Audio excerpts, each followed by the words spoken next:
Good misty Labor Day morning 2020. Time for another garden update. Got a beautiful okra plant over here. In the sand above my septic tank. Grew on its own. We call that a volunteer.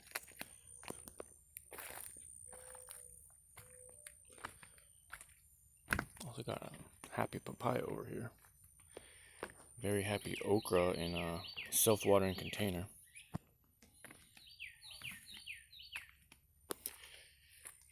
Most of the summer, my little beds kind of get inundated with weeds. Just clean this one out. Trying to grow some new herbs. Looks like I got a few little sprouts in there. Marigold's going crazy coming out of the cinder blocks. This time of year, in the summer, it starts raining almost every day. We're nearing the end of summer at this point in September, so the rain's slowing down, but it's still several times a week instead of every day. But this is when all the perennial stuff and the fruit trees start really taking off. As you can see, the Mexican sunflower, which is those tall ones there. Those are taking off, and moringa's doing great. I've eaten over a dozen papaya this year. Chaya's doing good. Katuk's doing great. Pigeon pea. I'm experimenting with this millet because I want to be able to grow something easy to feed my chickens. But I don't really know much about millet, and it just kind of got to this stage and it's just been sitting here. And these bananas have been sitting here for a while too, not ripening. We'll see. Got somewhat of a canopy here now.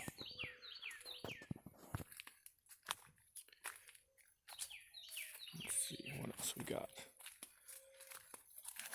These two beds, not much seems to be wanting to grow in there. The central bed has one or two giant tomatillo plants.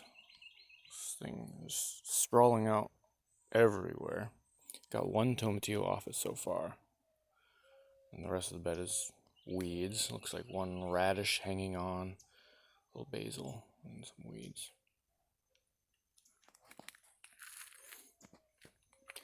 My star fruit right here, doing very good. No fruit, no flowers, for whatever reason. Maybe it's the way I'm fertilizing it.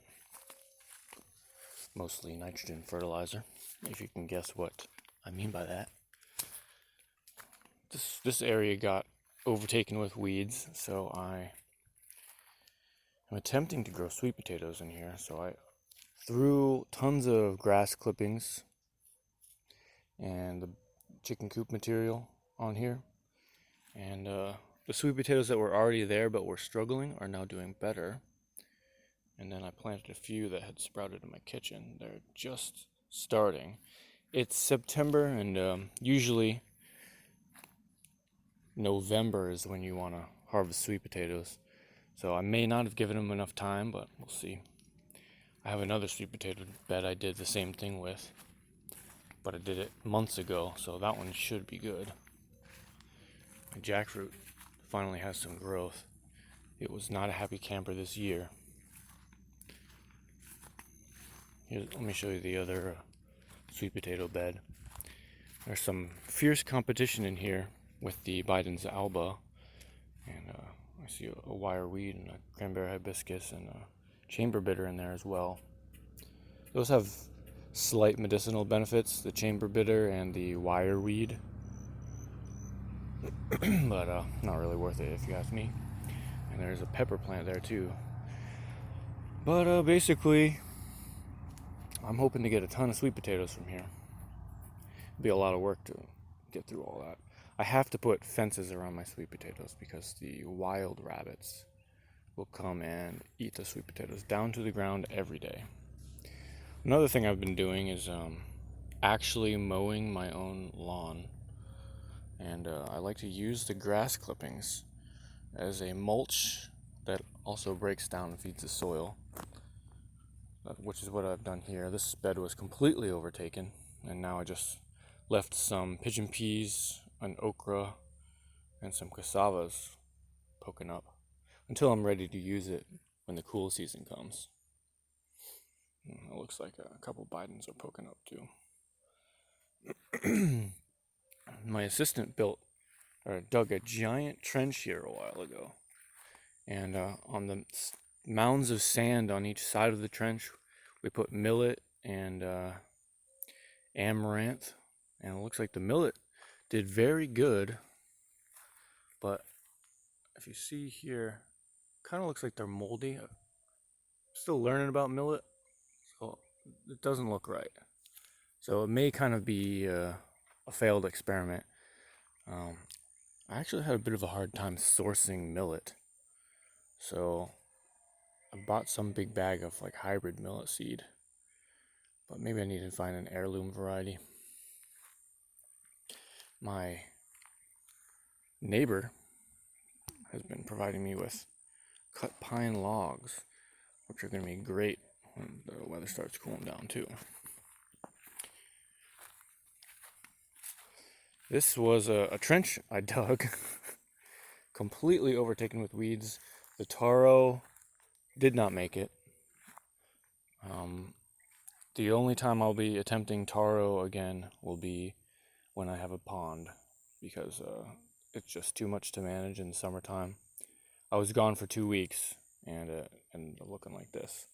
But as you can see, there's still chaya, Mexican sunflower, cassava, and moringa, because those do wonderful, and pigeon pea, those do wonderful in our Florida summers. Oh, my little chickens. I have, I think, 6 or 7 little ones.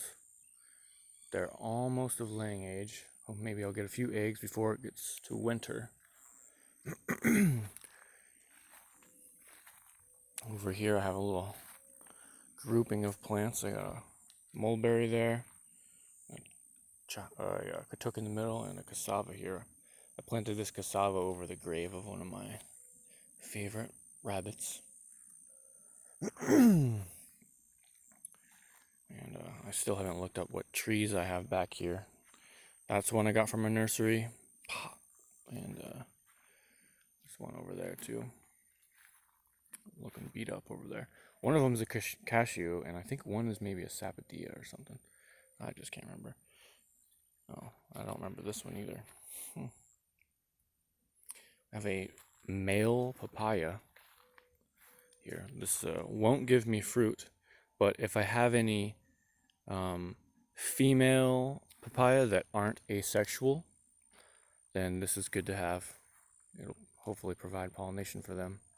A lot of papaya, especially the commercial varieties, are typically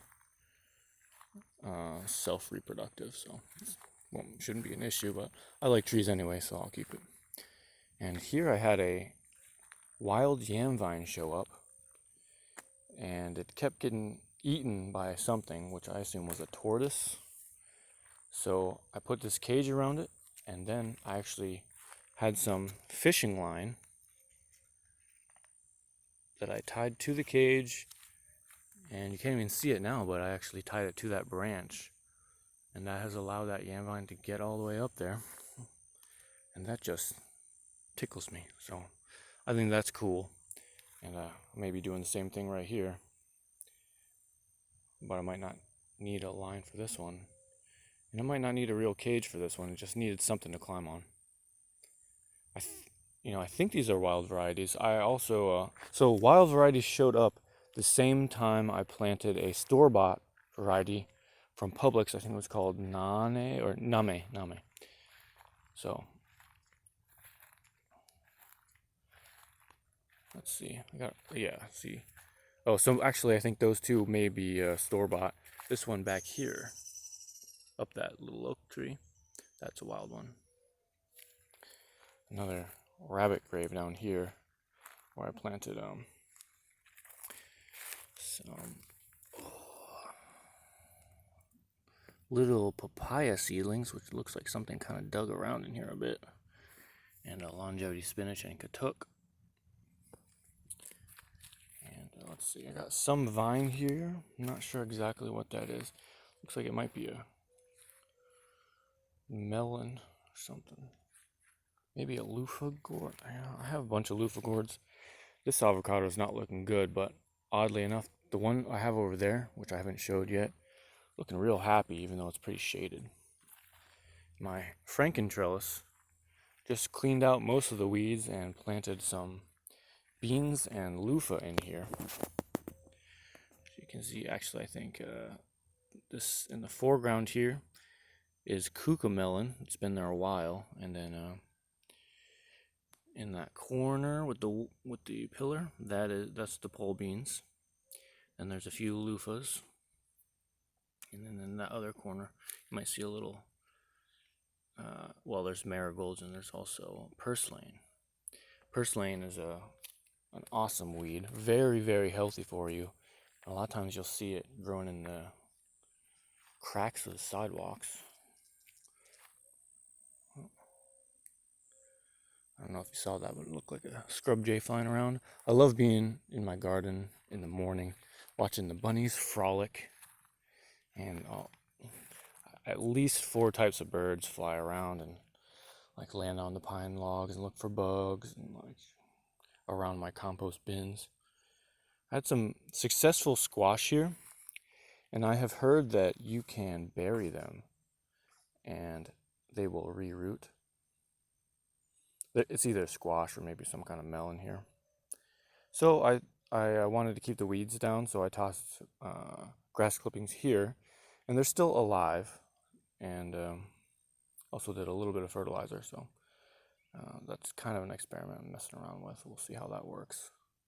Also got a few okra doing okay here, but you know, the Clemson spineless variety that's so popular, I'm starting to think that they just like really, really good soil. I gave them average soil. They didn't do that well this year, except that one in the self-watering container I showed at the beginning of the video.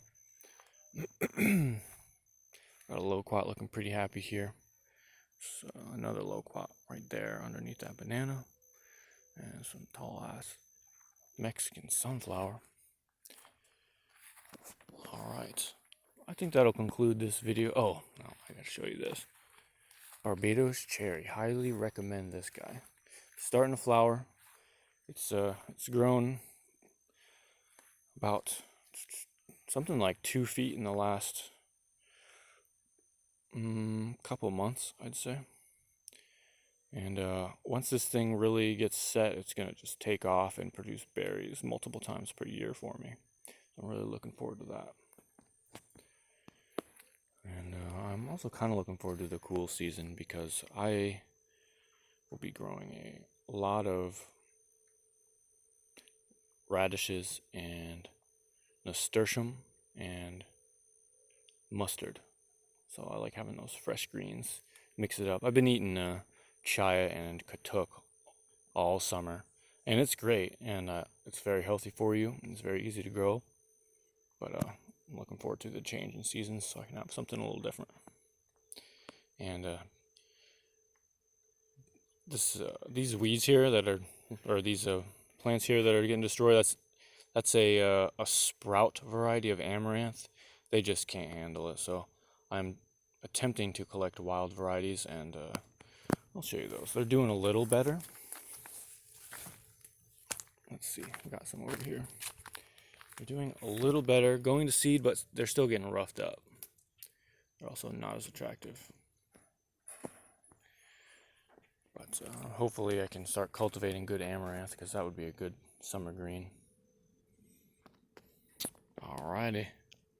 Hope everybody enjoys their Labor Day.